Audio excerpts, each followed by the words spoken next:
8:13 वाक्य सेंटेंस। भाषा की सबसे छोटी इकाई वर्ण है। वर्णों के सार्थक समूह को शब्द कहते हैं।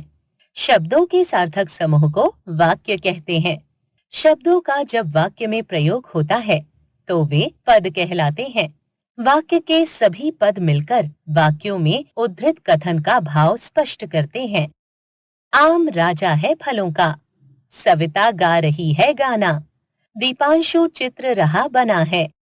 ये तीनों शब्द समूह हैं, पर वाक्य नहीं, क्योंकि वाक्य में शब्दों का एक व्यवस्थित क्रम होता है तथा उसका अर्थ होता है।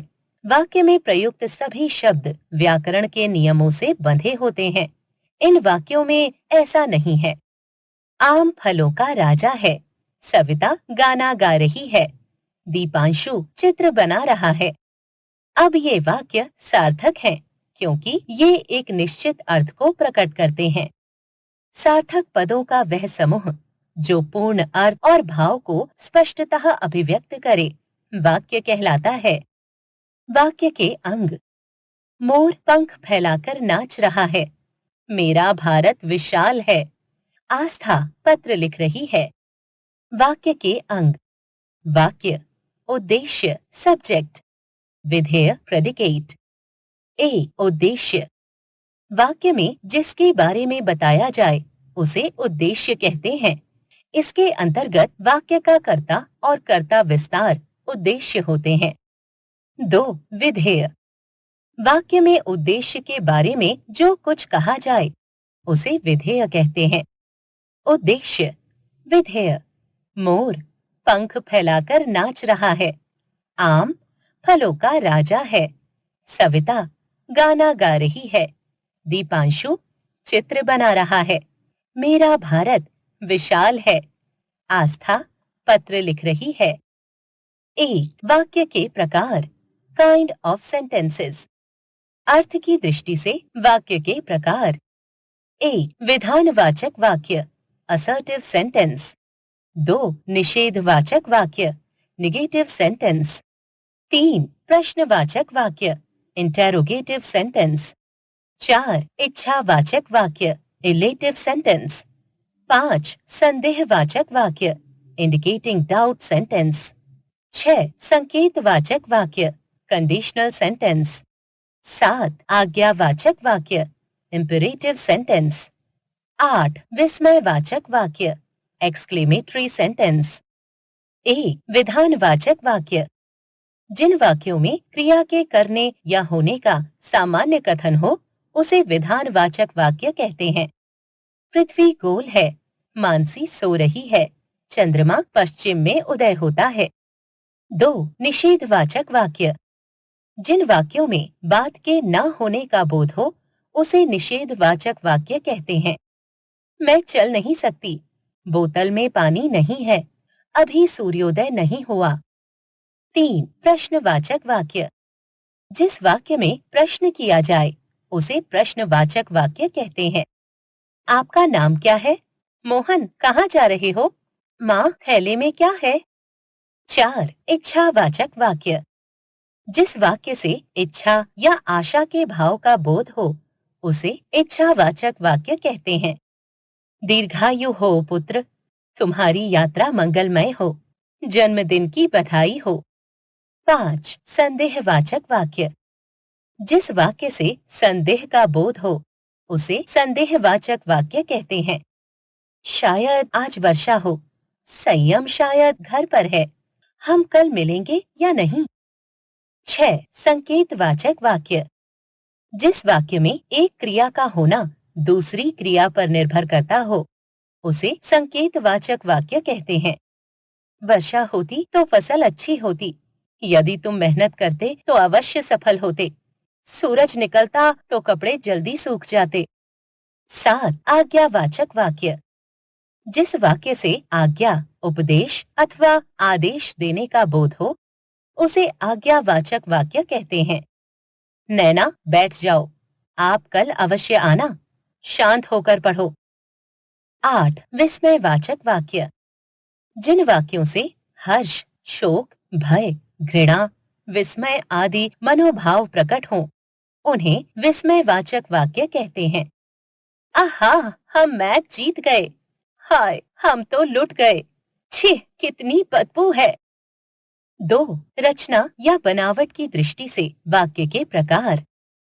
रचना या बनावट की दृष्टि से वाक्य के 3 प्रकार। सरल वाक्य, सिंपल सेंटेंस। संयुक्त वाक्य, कंपाउंड सेंटेंस। मिश्रित वाक्य, कॉम्प्लेक्स सेंटेंस। ए. सरल वाक्य, जिस वाक्य में केवल एक ही उद्देश्य और एक ही विधेय हो उसे सरल वाक्य कहते हैं। जैसे अवनी बाजार जा रही है, माँ भोजन पका रही है, राम ने रावण को मारा। इन वाक्यों में अवनी, माँ और राम केवल एक ही उद्देश्य तथा जा रही है, पका रही है और मारा एक ही मुख्य क्रिया है। इसलिए ये वाक्य सरल वाक्य हैं। 2. संयुक्त वाक्य, जिस वाक्य में 2 या 2 से अधिक वाक्य स्वतंत्र रूप से समुच्चय बोधकों, किंतु, परंतु और तथा या से जुड़े हों उसे संयुक्त वाक्य कहते हैं। जैसे सूरज निकला और पक्षी चहचहाने लगे, बाजार जाओ और सेब खरीद कर लाओ, तुम मत जाओ किंतु मैं तो अवश्य जाऊंगा। इन वाक्यों में एक से अधिक साधारण वाक्य और तथा किंतु द्वारा जुड़े हुए हैं। ऐसे वाक्यों को संयुक्त वाक्य कहते हैं। 3. मिश्रित वाक्य, जिस वाक्य में एक से अधिक साधारण वाक्य मिले हों और उनमें से एक वाक्य प्रधान हो तथा अन्य वाक्य गौड़ या उस पर आश्रित हो तो वह मिश्रित वाक्य कहलाता है। जैसे लक्ष्मण ने देखा कि सीता कुटिया में नहीं है, मेरे पास एक गुड़िया है जो चाबी से चलती है, उसने कहा कि वह कल आएगा।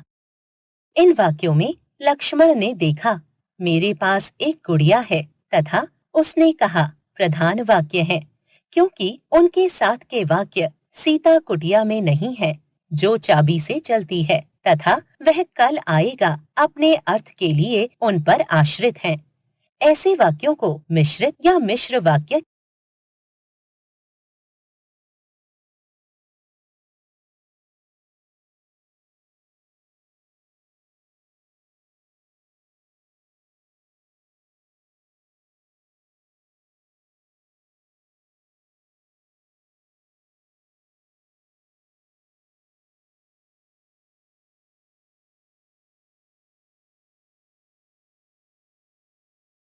वाक्य परिवर्तन।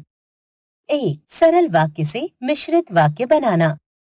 सरल वाक्य से मिश्रित वाक्य बनाने के लिए सरल वाक्य में प्रयुक्त अंश से 2 वाक्य बनाए जाते हैं तथा उन्हें जो, जिन्हें, जब, जिसने, जहां, की और क्योंकि योजकों से जोड़ दिया जाता है। जैसे सरल वाक्य, मिश्रित वाक्य। क. वह कपड़े लेने धोबी के घर गया। वह धोबी के घर गया जहां उसे कपड़े लेने थे। ख. पिताजी के आने पर हम घूमने चलेंगे। जब पिताजी आएंगे हम घूमने चलेंगे। 2. सरल वाक्य से संयुक्त वाक्य बनाना। सरल वाक्य से संयुक्त वाक्य बनाने के लिए भी दिए गए कथन को 2 स्वतंत्र वाक्यों में बदला जाता है तथा दोनों वाक्यों को और, तथा, परंतु, किंतु, लेकिन, कि और पर जैसे योजकों से जोड़ा जाता है। जैसे सरल वाक्य, संयुक्त वाक्य। क. गार्ड के झंडी हिलाते ही गाड़ी चल दी। गार्ड ने झंडी हिलाई और गाड़ी चल दी। ख. रोहन नहाकर स्कूल जाता है। रोहन नहाता है और स्कूल जाता है। 3. संयुक्त वाक्य से मिश्रित वाक्य बनाना। संयुक्त वाक्य के दोनों स्वतंत्र वाक्यों में से एक को मुख्य वाक्य बना दिया जाता है तथा दूसरे को उस पर आश्रित। ऐसा करने के लिए मिश्रित वाक्यों में प्रयुक्त किए जाने वाले 2 योजकों का प्रयोग किया जाता है। संयुक्त वाक्य, मिश्रित वाक्य। क. धूप निकल आई और हम छत पर खेलने लगे। जब धूप निकल आई तब हम छत पर खेलने लगे। ख. गिलास नीचे गिरा और चूर चूर हो गया। गिलास जैसे ही नीचे गिरा कि चूर चूर हो गया। आओ दोहराएं। शब्दों के उस सार्थक समूह को वाक्य कहते हैं जिसका पूरा अर्थ समझ में आ जाए। वाक्य के दो मुख्य अंग हैं, एक उद्देश्य, दो विधेय। वाक्य में जिसके विषय में बताया जाता है उसे उद्देश्य कहते हैं। उद्देश्य के विषय में जो कुछ बताया जाए उसे विधेय कहते हैं। अर्थ के आधार पर वाक्य के 8 भेद हैं।